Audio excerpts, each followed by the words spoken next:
My lovely friends, when you begin the journey of truly focusing on your life, the first and most important foundation is to put God first in everything you do. Success, focus, and direction don't come from chance. They come from aligning yourself with a higher power that guides your steps. Too often, people chase after careers, money, fame, or even relationships, hoping those things will bring lasting fulfillment. But when the storm hits, when the noise gets too loud, when disappointments come, those things can't hold you up. What sustains you, what gives you strength, what keeps you centered is your faith and the discipline of keeping God at the top of your priorities. It's easy to get distracted in this world. There are endless temptations, constant pressures, and voices pulling you in every direction. But when you start your day acknowledging God, thanking Him for what you already have, and asking for guidance in what you do next, your focus sharpens. You stop worrying so much about what people think and begin to care more about what really matters. When God is first, everything else falls into its rightful place. Even your failures become lessons. Even your struggles turn into stepping stones. Some people think focus is about blocking everything out, but real focus is about seeing clearly what is most important. And nothing is more important than staying connected to the source of your life. If you keep that relationship strong, you'll find yourself calmer in chaos, stronger in weakness, and more determined when others quit. Your vision becomes clearer, your path straighter, and your heart lighter because you're no longer carrying everything on your own shoulders. You're walking with strength greater than yourself. This doesn't mean life becomes easy. It doesn't mean you won't fall. It doesn't mean doors won't close. But when God is first, you can stand back up with confidence, knowing there's purpose even in the setbacks. You begin to trust the process. Sometimes the opportunity you thought was meant for you doesn't happen. And instead of breaking you, it redirects you to something better. That's what happens when your focus isn't just on what you want, but on what you're meant to do. And here's the truth: you can achieve great things. You can build wealth. You can gain respect. But if your soul is empty, none of it will satisfy you. Putting God first fills that emptiness. It gives meaning to every success and peace in every failure. It keeps you grateful for what you've been given and humble enough to remember that none of it lasts if it isn't rooted in something eternal. So if you want to focus on your life, start by focusing on Him.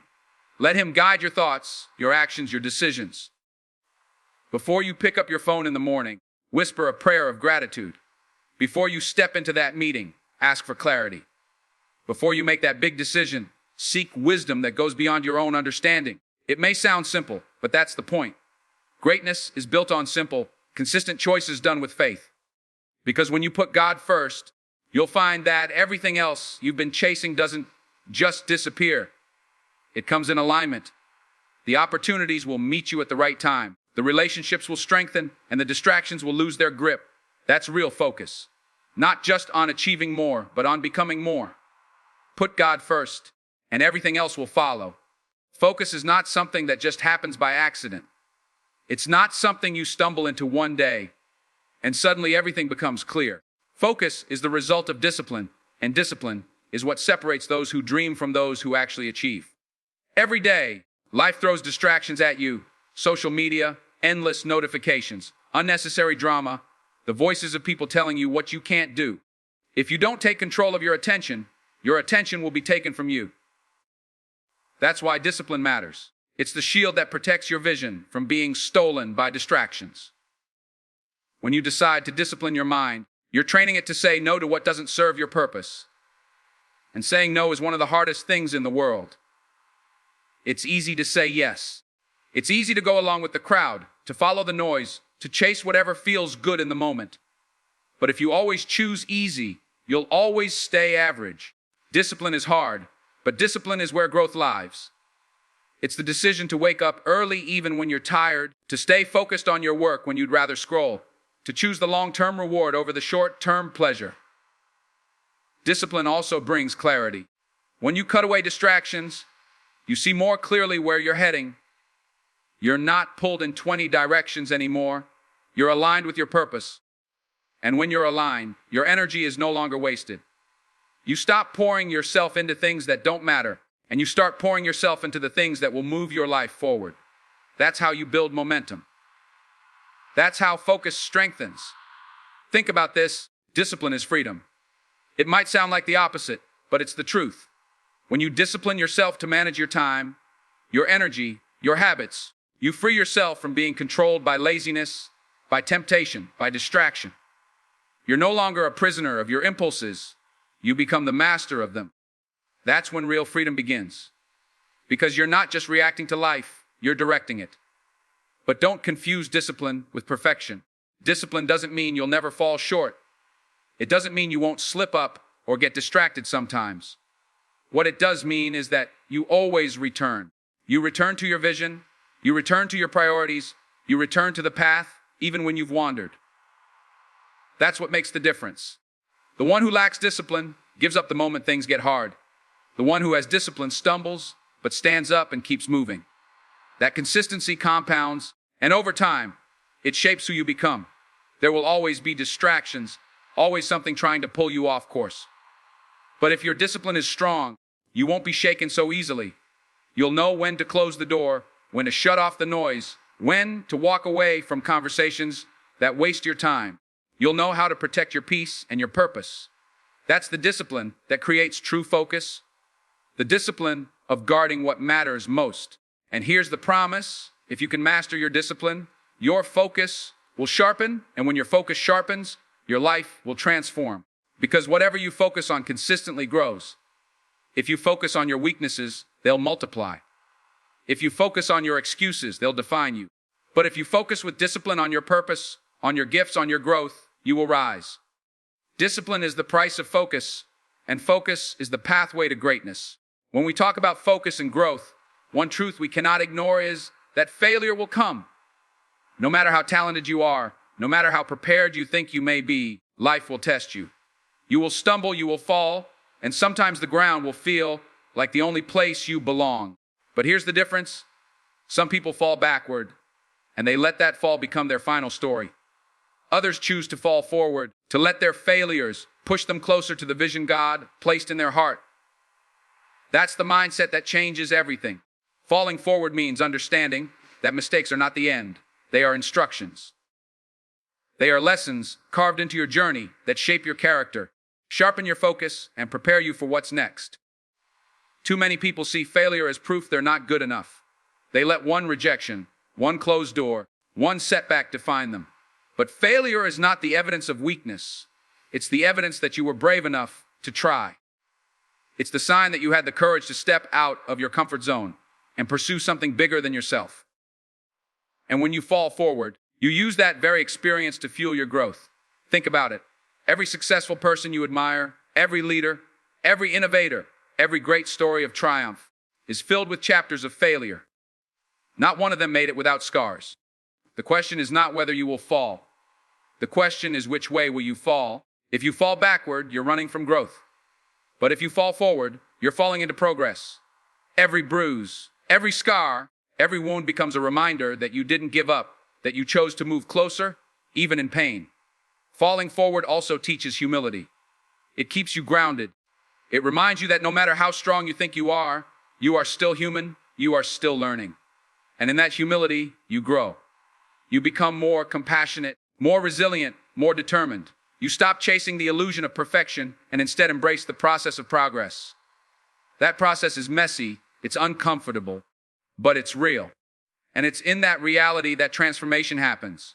Sometimes the very thing that looks like a failure is actually the setup for your breakthrough. You thought you lost an opportunity, but God was redirecting you to something greater.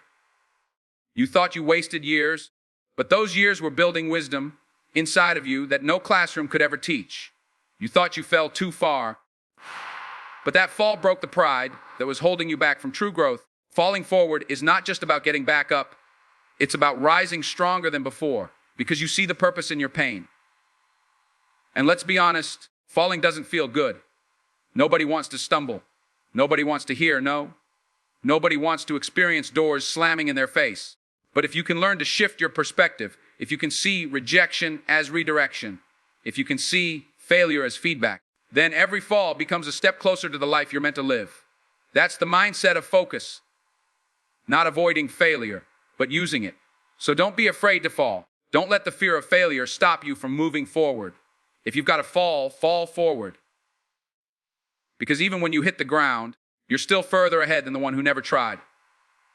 Fall forward and let every failure lead you closer to your purpose.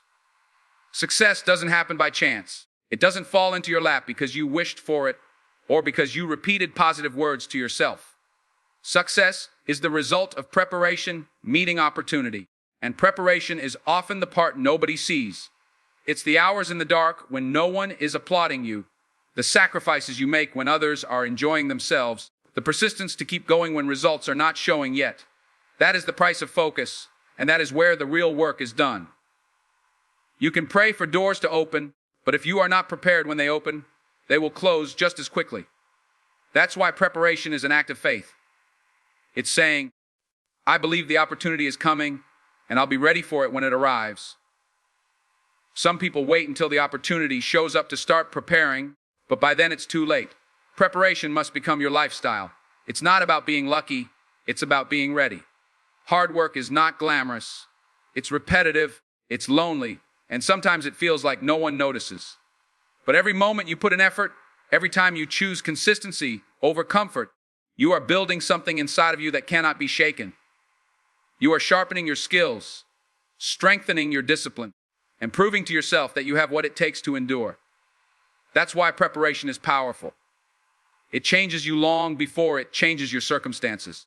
There are people with talent who never reach their potential, not because they didn't have the ability, but because they refused to put in the preparation. Talent may get you noticed, but discipline and preparation will keep you there. You can't build a solid future on shortcuts. If you cut corners, the foundation won't hold. But when you prepare with diligence, with patience, with faith, then when the weight of responsibility comes, you can carry it. Sometimes preparation means doing things that don't make sense to others. People may laugh at you for working when no one's watching, for training when there's no guarantee, for studying when it feels unnecessary. But what they don't realize is that every ounce of preparation is a deposit into your future. One day, the moment will come, and you'll step into it with confidence. Not arrogance, but confidence, because you know you've already done the work in private. Preparation is also about character, not just skill. Hard work shapes not only what you can do, but who you become. It teaches patience, endurance, humility, and integrity. If you skip preparation, you may reach success too soon, and success without character will destroy you. But when you've been tested in the quiet seasons, when you've worked without applause, you develop the maturity to handle success when it comes. That's why the waiting seasons are never wasted. They are where you're being shaped. It's easy to want quick results. It's easy to want the recognition now. But the truth is, nothing lasting is built overnight. Trees don't grow to their full height in a day. Rivers don't carve valleys in a week. Real success takes time, effort, and patience. And when you embrace the process of preparation, you learn to value not just the destination, but the journey. Because it's in that journey that you find resilience, strength, and focus. So don't despise the work that no one sees. Don't despise the grind, the long nights, the unseen hours. That's where champions are made. That's where true focus is forged. And when the opportunity comes, you'll know it wasn't luck. It was preparation meeting its moment. Hard work and preparation always pay off. One of the greatest shifts you can make in your life is realizing that your gifts were never meant to be kept only for yourself. Too many people spend their energy chasing what they can get, instead of discovering what they can give.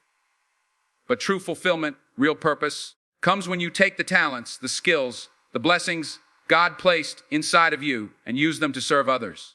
That is when your life begins to carry weight beyond your own success. It's easy to believe that gifts are for personal gain, that the point of talent is recognition, wealth, or status. But that kind of living always leaves you empty. Because no matter how high you climb, no matter how much you achieve, if it's all for you, it will never be enough. You'll always need more applause, more approval, more validation. But when your focus shifts from self to service, you find a joy that can't be taken away. That's the kind of joy that fills the soul, the kind that grounds you, the kind that gives meaning to the struggle. Serving others doesn't mean you abandon your dreams. It doesn't mean you forget your ambitions. It means that while you pursue them, you recognize a greater purpose in the pursuit. the work you do, the skills you have, the opportunities you're given, they're all connected to someone else's blessing. Your voice, your strength, your ideas, your leadership, they're not accidents. They're tools entrusted to you to make a difference in the lives of those around you. And here's the powerful truth. When you start using your gifts to serve, doors open that you never could have forced open on your own. People are drawn to those who give. Opportunities come to those who add value. The world doesn't remember people who took everything for themselves. It remembers those who gave something lasting. Your gift becomes a seed, and when you plant it in service to others, it multiplies in ways you could never predict. But don't think serving others is only about big, dramatic acts. Sometimes it's as simple as listening when no one else will. Sometimes it's speaking words of encouragement when someone is about to give up. Sometimes it's using your skill to teach, to guide, to lift someone who's behind you. These small acts of service carry eternal weight. They might feel invisible to the world, but they are never invisible to God. And they shape not only the lives of those you touch, but also your own heart. When you use your gifts for others, you also protect yourself from pride. You're reminded that your abilities were given to you, not manufactured by you. And when you remember that, you stay humble. Humility keeps you grounded, and humility keeps you hungry. It reminds you that the goal is not to be worshipped, but to serve. And in that service, you discover that the impact of your life is far greater than any personal achievement could ever be. The truth is, the world is waiting for what you carry. There are people whose breakthroughs are connected to your obedience. There are lives that can change because you chose to share what was placed in you. Don't bury your gift. Don't waste it chasing only self-glory. Use it. Power it out. Give it away in ways that bless others. Because when you do, you'll discover that the more you give, the more you grow. Your gifts were never meant for you alone. They were meant to serve. No matter how far you go in life, no matter how much you achieve, the moment you start believing you've arrived, you stop growing. Success is a dangerous place if it makes you forget humility. The higher you rise, the more tempting it becomes to think you don't need to learn anymore, that you don't need to listen, that you don't need to work as hard. But the truth is, the people who last, the ones who keep making an impact long after the spotlight fades, are the ones who stay humble and stay hungry. Humility is not weakness. It doesn't mean thinking less of yourself. It means remembering the source of your strength. It means never forgetting that everything you've achieved could have slipped through your hands, if not for grace, if not for opportunity, if not for those who helped you along the way. Humility keeps your feet on the ground, even when your name is in lights. It reminds you that you are still a servant, still a student, still learning. The moment you lose that, you start drifting away from the very thing that made you great. And then there's hunger. Hunger is the fire that refuses to let you settle. It's what drives you to wake up each morning with the same passion you had when no one knew your name. Hunger means you're never satisfied with just maintaining. You want to grow, you want to stretch, you want to push past yesterday's limits. Without hunger, success becomes a trap. You start living off past victories instead of creating new ones. You start talking about what you used to do instead of what you're doing now. Hunger keeps you alive. Hunger keeps you sharp. Hunger keeps you focused on the next challenge. When you put humility and hunger together, something powerful happens. You live with gratitude for what you've already received, but you also chase after what's still possible. You don't look down on others because you know where you came from, and you don't quit reaching higher because you know where you're going. That balance is what makes true leaders, true builders, true difference makers. Humility also makes you approachable. It allows you to connect with people at every level of life because you're not too proud to listen, to care, to understand. And hunger ensures that you're always moving forward, always lifting others with you as you climb. The combination doesn't just shape your character, it multiplies your influence. People respect humility, but they are inspired by hunger. Together, they create a legacy that lasts. The danger of pride is that it blinds you. It makes you think you can stand alone. But humility opens your eyes to the truth. You are where you are because of grace, and you must never forget that. The danger of complacency is that it dulls you. It makes you think you've done enough. But hunger opens your spirit to the truth. There's always more to give, always more to learn, always more to become. So as you walk this path, don't let success change who you are. Don't let recognition inflate your pride. Don't let comfort steal your hunger. Keep your heart grounded, keep your spirit burning, and keep your eyes on the bigger picture. Because the moment you stop being humble and hungry, you stop growing. Stay humble and stay hungry.